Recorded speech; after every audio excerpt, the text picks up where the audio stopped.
don't think the youth of today is all that different from the youth of earlier years. There are some illusions which it's worth eliminating. There's a conception that the youth of the 60s, your age, was very active, involved, engaged, demonstrations, protests, so on. And it's not false, but it was true for a very short period. It wasn't the 60s, it was roughly 67 to 71, end of the 60s. And that left a big impact. Before that, young people were very passive and apathetic. And it was very, in the 50s, it's a very quiet period. In the 60s, things picked up a little bit with the civil rights movement.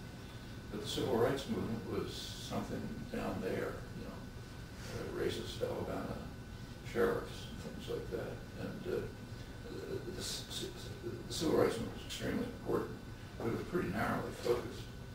And when the civil rights movement moved from the focus on extreme racism in the South up to the North, it died. You can see that on Martin Luther King Day. When King is celebrated, just listen to the speeches. They talk about his I Had a Dream and voting rights in the South and so on. There's very little said about Martin Luther King from about 1965 on. At that time, King turned to the North, and he turned to broader issues, class issues. When he was assassinated, he was organizing a Poor People's Demonstration in Washington. In fact, he was assassinated at a sanitation workers' strike in Memphis. And when he moved in those directions, he turned strongly against the war in Vietnam. That part of his life is mostly excised because it's getting too close to home. The student movement, young people's movement, did pick up at that point the focus on Vietnam. And it was very significant, important, left a big imprint on the country. But I think the major activist movements came later. So the women's movement, for example, which probably had more effect on the country than any other, that's mostly a product of the 70s. The anti-nuclear movement took off in the 80s. Sometimes called the global justice movement. It's called anti-globalization. It's a global justice movement, which is now quite substantial. That's the last 10 or 15 years. And in fact, if you count the number of activists, young activists, there are probably more now than there were in the past. So the idea that it's sort of an apathetic, passive generation it doesn't seem to be at all true. I mean, I can just see it in my own activities. I give talks all the time. We get huge audiences, a lot of interested people, whether it's on immigration, on Palestinian rights, on the uprisings in the Middle East, on the workers' rights here. It's much larger than before. So, and there are difficulties now, but there weren't at that time. And they're not accidental. The activism of the late 60s did frighten elite elements. So did something that's not too well known, the liberalism of the Nixon administration. Nixon was the last liberal president. And in his administration, legislation was enacted which carried forward the New Deal and Great Society measures and really frightened the business world. Regulation, support for legislation supporting workers' rights, poor people, and so on. All of this, together with the activism in the 60s, led to a big backlash. There was a major effort from that point on to try to reintroduce discipline into the society, return people to passivity. It was pretty overt. You could read it in published books and articles. And part of the concern was students. If you check back, you'll find that that's the time when tuition started to rise. By now, tuitions at colleges are astronomical. Most states, by now, the public system, the state system, is getting more funding from tuition than it is from state governments. And it's essentially a policy of killing public education and turning it and privatizing it. Same thing's happening on the lower schools. Major effort to try to destroy the public school system and privatize it. Well, you know, there are a lot of reasons for this. For one thing, it tends to restrict it to more privileged people, which is beneficial to the wealthy. And for another, it's a disciplinary effect. I mean, if you go through college and you come out with $50,000 in debt, you're going to have a lot of constraints on what you can do. In the 60s was quite different. That was a period of, the post-war period, 40s, 50s, 60s, were a period of economic expansion. It was a vibrant society. The economy was growing, the biggest growth period in American history. It was pretty egalitarian growth, so the lowest quintile did about as well as the upper quintile. There were welfare state measures coming in. A student in, say, your age, in, say, mid-60s, could decide, okay, I'm going to take off a couple of years and get involved in the civil rights movement or environmental movement or something or other, and then I'll come back and I'll continue my career.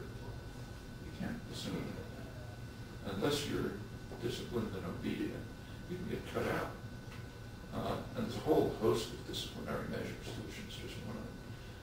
And it does impose constraints. Also, the job market is totally different. That was a growing economy. You figured you'd have a good chance to go ahead and get a decent job in your own choice, in your own profession, or whatever it is. And now you can assume that. And that also has disciplinary effect. So students are facing harder constraints, a lot of them imposed in order to institute discipline, but they're there. And nevertheless, I think activism is, I'd say, a greater problem than in the past. To move into a more broad state, back in 2008, I know I was watching an interview where someone asked you what the function of a human being is, and you responded that defining the function of a person dehumanizes them, but taking it to a broader scale, how do you feel that society defines the function of students, defines the function of young place, where they want the young people to go? That's what you mean by society. If you go to corporate boardrooms, they want young people to be quiet, obedient, disciplined, well-dressed, go into become a stockbroker, make a lot of money, and don't care about anybody else. That's what they want. But that's not society. That may be the most dominant element in society. The ones with political power and economic power. But is that what your parents want? I doubt it. They want you to become a happy person living a satisfying, fulfilling life, doing something significant in your life. Well, your parents, that's the norm. Yeah, well, I'd have to agree. Does the media portray adolescents like they're responsible? Out of control, irresponsible. Especially anyone's involved in any kind of activism is considered, has to be portrayed as pretty crazy.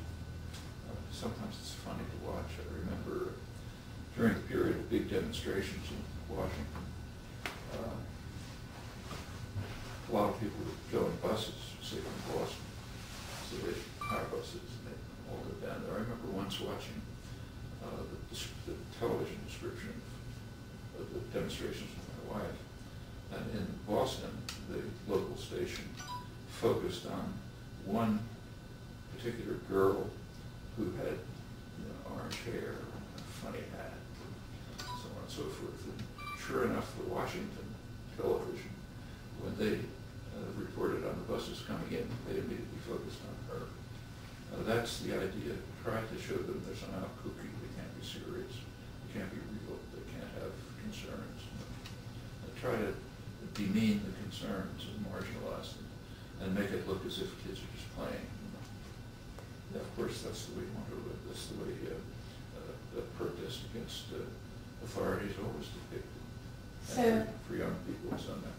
do you think that there's a collaboration between like the media and big corporations? Right. Do you think that there's possibly a collaboration between media and big corporations to kind of demean young people's political ideologies? Because It's a little hard to say when you put it that way, because the media are large corporations. yeah, true. So they can't cooperate with Yeah. I mean, to some extent, they're part of the same Yeah. large-scale corporate culture. But, you know, it's not that different in the academic culture. I mean, if you read academic work on students, they sort of do it the same way. They're part of the same educated, elite, privileged culture. Not everyone, of course, you know, there are exceptions. But it's a very strong tendency. And in the media, it's exaggerated because they are part of the corporate culture, but not connected to it. Well, we know that history has kind of shown that the top elite, the top 1%, kind of, the one thing it fears is an uprising of the base. You've seen this even in America back with the Jim Crow laws and segregation in the South. How is this evident in classrooms, also tying in with the subject we just covered? In the United States, it's dramatic. The last roughly 30 years since Reagan, economic concentration of economic power has just skyrocketed. We all know that there's a lot of inequality, but if you look at detail of the inequality, it's mostly coming from the top 1% or the top even 1/10 of 1%. That's where income wealth has radically concentrated in the years since Reagan.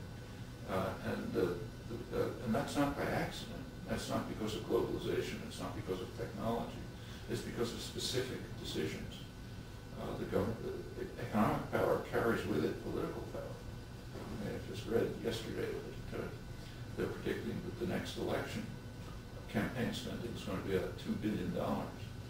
That means if you want to be part of the political system, you have to genuflect before concentrated private power. No other way to get $2 billion. And that's across the board. So with economic concentration comes political power.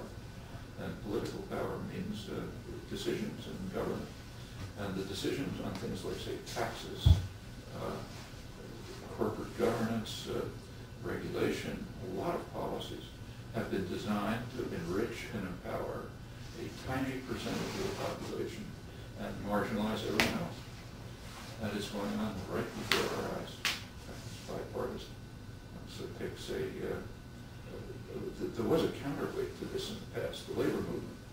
The labor movement was the main counterweight to concentrated private power. Working people don't have a lot themselves, but when they band together, they can be a substantial force. So there's been a major effort to destroy the labor movement. Now, in the private sector, it's been pretty much destroyed. So private sector unionization, I think, is about 7%. And it's not because workers don't want to be unionized. In fact, the United States is, I think, unique in the industrial world. There's a huge number of working people who want to be unionized. We can't. That's the laws are all designed in such a way that it can't happen. They have not been able to destroy it. A lot of it's illegal. So, for example, Reagan, who hated labor, basically informed the business world that the government's not going to apply the labor laws.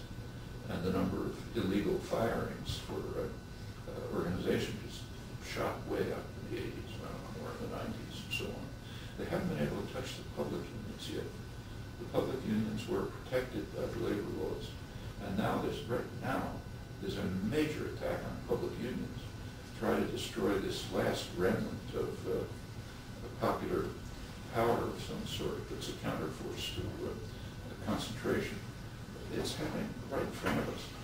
There's a huge campaign to try to blame the fiscal crisis and the economic crisis, and not on Goldman Sachs and Citigroup and J.P. Morgan Chase and their collaborators in the government, the ones who actually did it.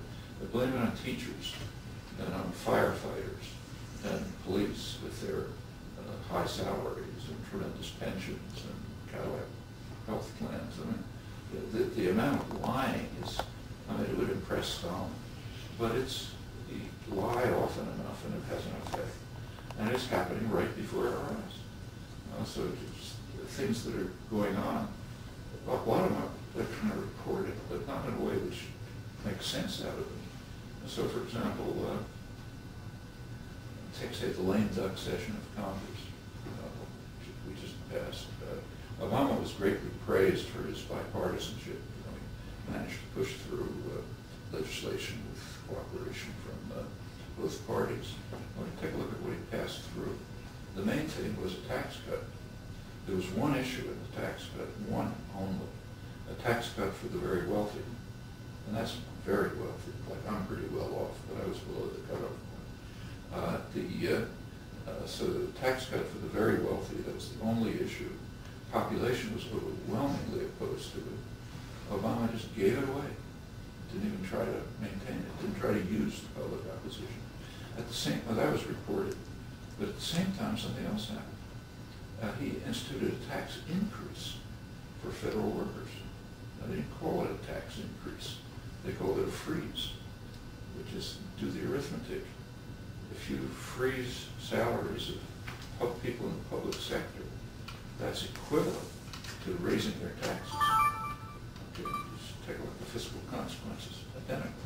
So we essentially raised taxes on the public sector, and he got support for that in a period of tax cut frenzy, because they were being blamed for the ills that we face. They and their terrible unions, which are getting decent working conditions and offering some opposition to corporate takeover. I was happening right at this minute in the state of Wisconsin. It's pretty dramatic. You know, the same day that the news, February 12th, take a look at the New York Times, big headline, front page, Mubarak falls. You know, public activism in Egypt overthrew a dictator. Big discussions. Same day, on an inside page, reports what's going on in the state of Wisconsin. The governor of the state of Wisconsin has announced, Scott Walker, the Republican governor, that he's going to cut pay, call it freezing, that means cut pay for people in the public sector. That means teachers, police, librarians, cut pay for them, restrict collective bargaining, which means they can't get rights. And if there's any trouble, call out the National Guard. Okay, that's instituting a dictatorship of the very wealthy. That's on the inside pages, right here, not in Egypt. Well, actually, there is protest in Wisconsin. So tens of thousands of people are protesting. It's not spreading across the country, although it's happening everywhere. Well, these are policies designed to, meanwhile, right in the middle of all of this, literally, while all this is going on, the CEO of Goldman Sachs, one of the major robbers and criminals, he just got himself another $12.5 million bonus, plus more than tripling of his base salary. That's why we're blaming the teachers for bringing about the economic crisis. And this goes along with a lot of other things, like the attack on the public schools. If you want to privatize some system, there's a standard way of doing it. You want to privatize some system, defund it. If you defund it, it'll stop working properly, naturally. And then people will be annoyed with it and say, okay, we've got to privatize it. Okay, then you hand it over to private power. That's what's happening with the public school system. You defund it, don't pay the teacher decent salaries, have too many people in the classroom, don't do the obvious things that will improve the system. It'll start being dysfunctional. Then you build up propaganda about how we have to have charter schools, which is essentially privatization, except paid for by the public. It's privatization paid for by the public. You take a look at their records, where they barely compare with public schools, with a comparable character. But you have a lot of propaganda about how you have to do it, and pretty soon you're going to destroy the public school system. That's just the way the system of higher public education is being systematically destroyed. I mean, that was one of the jewels of U.S. society. We had the first and by far the best higher public education system in the world, being systematically dismantled. They claim it's economic reasons, but that can't be true. You go across the border to Mexico, it's a poor country.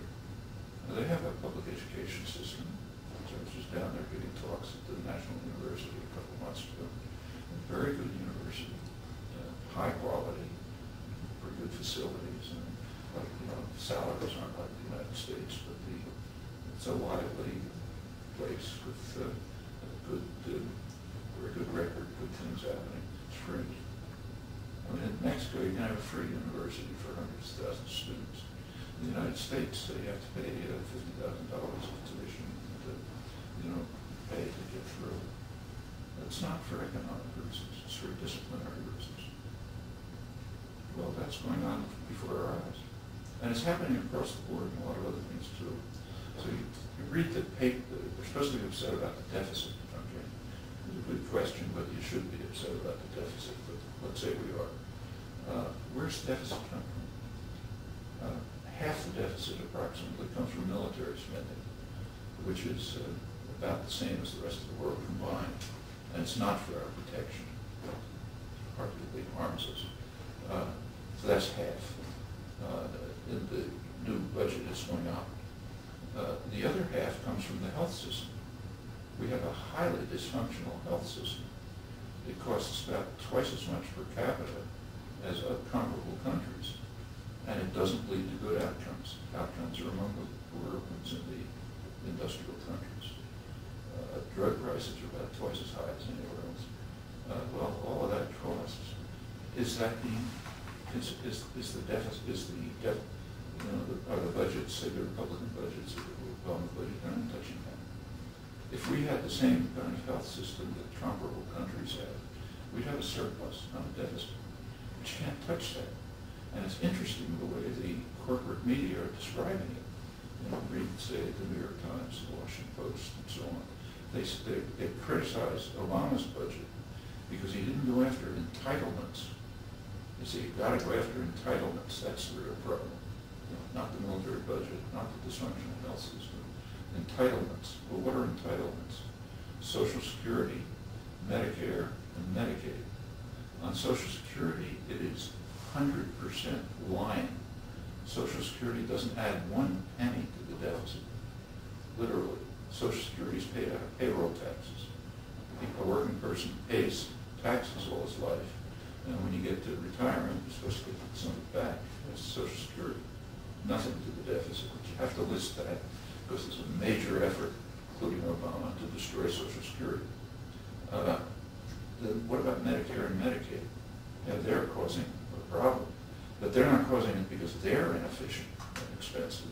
In fact, Medicare, for example, is far more efficient than private insurance, a fraction of the administrative costs. They're expensive because they have to work through the privatized healthcare system. But you can't touch the insurers, and you can't touch the financial institutions. So therefore, you go after Medicare and Medicaid, cut that back, so poor people don't get medical help or other people. And it's kind of like blaming the economic crisis on teachers. But if you have effective propaganda, you can get away with it. And it's kind of 100%. I wouldn't say it's 100%. So maybe read the media, you can find a couple of columns talking about it. But it's just overwhelming, and it's having its effect on public attitudes. You can see it by looking at the polls, and it's very dangerous. This is going on here. What it amounts to is undercutting and reducing the limited democracy that we have. At the same time, under much harsher conditions, comparably harsher, people throughout the Arab world are fighting for democracy. It's a pretty dramatic contrast. Wow. Since most kids spend nearly 6 hours in school every day, since most kids spend about 6 hours every day, or 5 days out of the week, for 180 days of the year, how much influence does the nature of school have on children, the youth? Well, you can answer that. We went through school. How much influence does it have? No, it has an influence, of course. It can have a positive influence, it can have a harmful influence. I mean, I can tell you my experiences, but you have your own experiences. You don't have to wait for me. One effect, which actually you can see in recent years, is the school curriculum itself is being designed to discipline, not to encourage learning. So if you have to study, I'm sure you've been through this, all of us have. If you have to study to pass an exam and you're motivated, You'll study hard, you know, pass the exam, and 2 weeks later you forgot everything you studied. I mean, if it's being forced on you from the outside, it doesn't stay. On the other hand, if you get interested in some subject and pursue it on your own, you may not fit whatever the exam is about, but you'll remember. And in a good school, that's what's done. At the, whether it's kindergarten or graduate school at MIT. Like in graduate school here, where you're really trying to train people, you know, you want people to be productive, creative thinkers and scientists and so on. You don't do it with tests. I mean, we don't give tests. Maybe you give them to just monitor progress now and then, but you don't study for the test. What you do, in fact, the students are expected to challenge. They're expected to get up and say, that's wrong, I want to do this. You know, you're supposed to go your own direction. You know? And that's the way it ought to be in kindergarten, and can be. But studying for tests is the most, maybe it's training for the Marine Corps, but it's certainly not training to be an educated person in any serious sense. So do you say it's the education system now kind of is going more towards a merit system for students? Merits being grades? It's not a merit system. I mean, first of all, you know, the person who can pass the most, get the best marks in the test is not, there's no reason to believe that that person's going to be the most, say, creative scientist or artist or anything else. I mean, people who are creative and independent-minded and so on often disregard this. You know, want to be disciplined. And besides, why should we have a merit system? In fact, it should be the opposite. Most resources should go to people who need help. I mean, like when I was a kid, I happened to go through a Deweyite progressive school until I was about 8th grade. And I remember everything. There were no tests, no ranking, no, you know. I didn't know I was a good student. Everybody was supposed to be a good student. I mean, I knew I'd skipped a year, but nobody paid any attention to it. Okay, I was a small student class, that's the only affair. When I got to high school, I went to the city that I was in, had 2 academic high schools, one for boys, one for girls. So I went to the boys' academic high school. The students at the high school were kids who were planning to go to college, and they wanted to study, they wanted to learn, and so on. So the teachers could kind of sit back and watch, you know, this sinecures. I don't remember a thing from high school. I mean, I, you know, passed all the exams, you know, got good marks, got a scholarship, but it's like a blank. I remember almost nothing. What you do on your own to remember.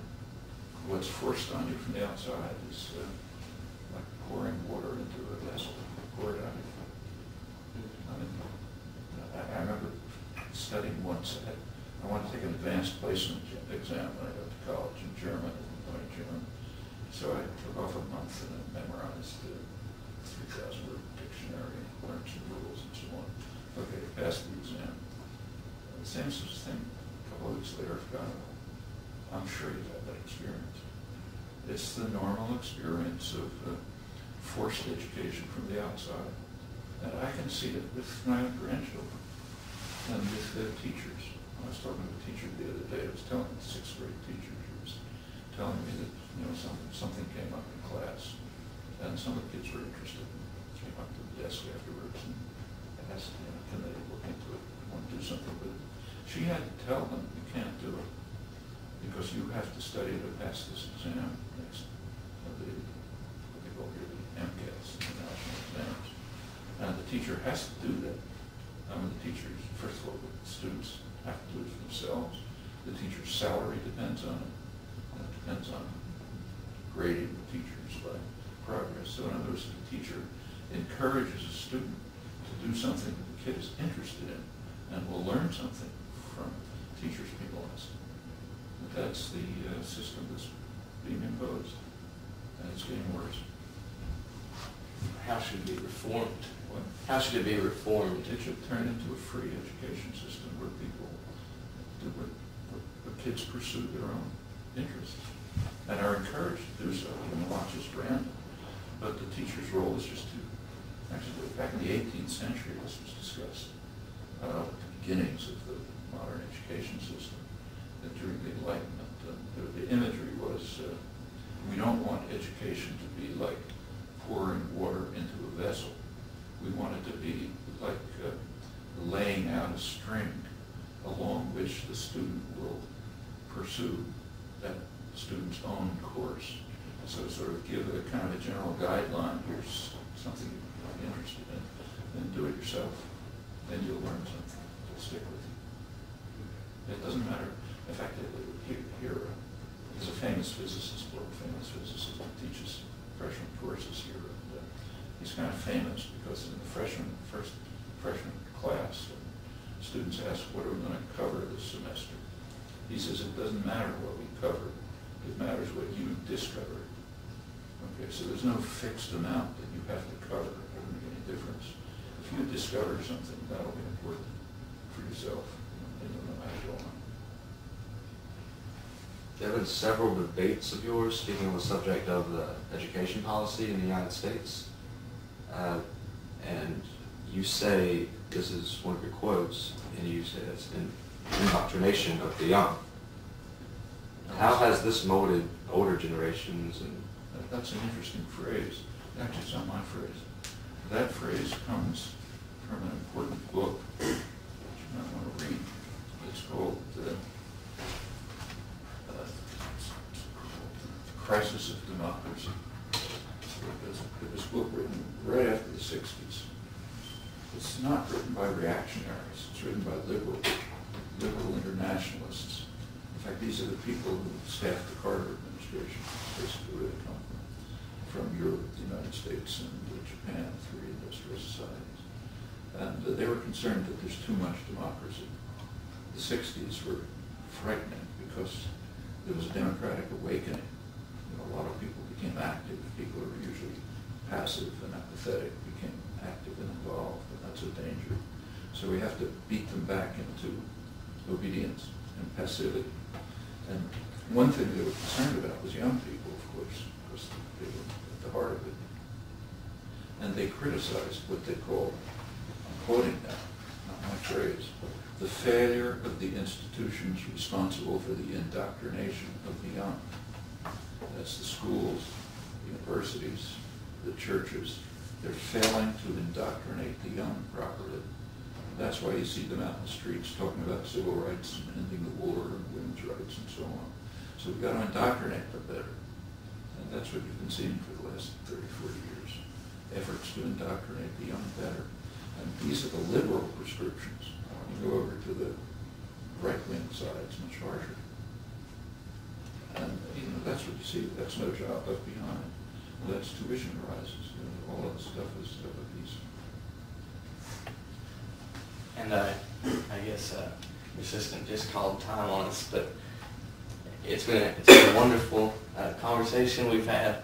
Last thing I'm basically wanting to ask you is, for this documentary, we've talked to people that have been crying because they don't feel that they're counted anymore. They feel that they're counted out. Students that they've just given up. What can we do? What can we do? What can we show in this documentary? Where should we go? Take a look at Tahrir School in Cairo. The conditions are comparably harsher and worse.